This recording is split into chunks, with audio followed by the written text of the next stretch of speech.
All throughout history and even to this current day, we have seen that the oppression of women is a very real thing.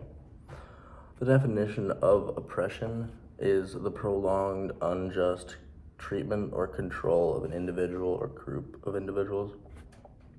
And there's countless examples all throughout history that we can see that valuing women as property, not giving them a proper amount of political freedom, the lack of opportunities seen from society that have been given to women, and it all goes back to when we were first forming as a culture. The value of what men and women was from the core differences that the two possessed.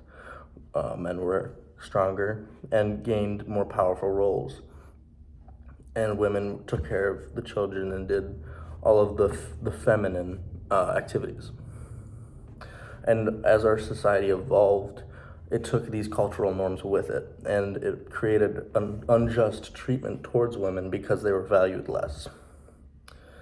And it created an inequality of power, and didn't the value of women were not seen to society, and therefore they were oppressed. The definition is the unjust treatment. So the political freedom of women had to be fought for, and their voices needed to be heard.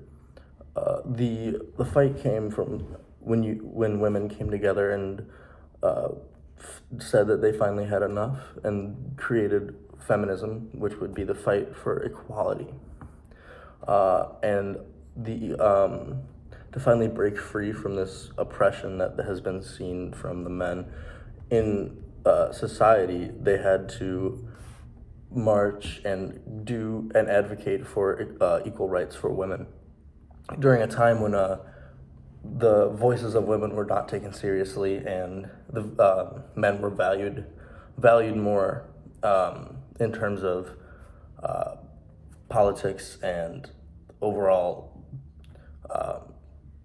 reliability in the day-to-day life. And the oppression is still seen today through these few stereotypical norms that have yet to fade away, that feminism is currently still fighting to dissolve. And I have seen it myself in day-to-day life. The joke of a woman can't do this job because she's a woman is still prevalent to this day.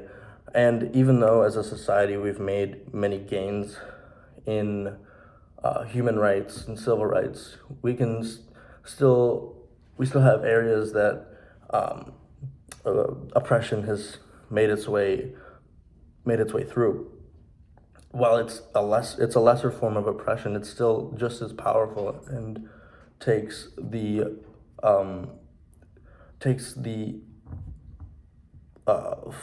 power of women away and gives it back to men. Even though it is unintentional, the oppression is still there. Even though the oppression is less visible to this day, it's just as powerful and affects women in similar ways. And in order to finally dissolve this, we have to value women just as equally as men, even though these cultural norms are still in our society.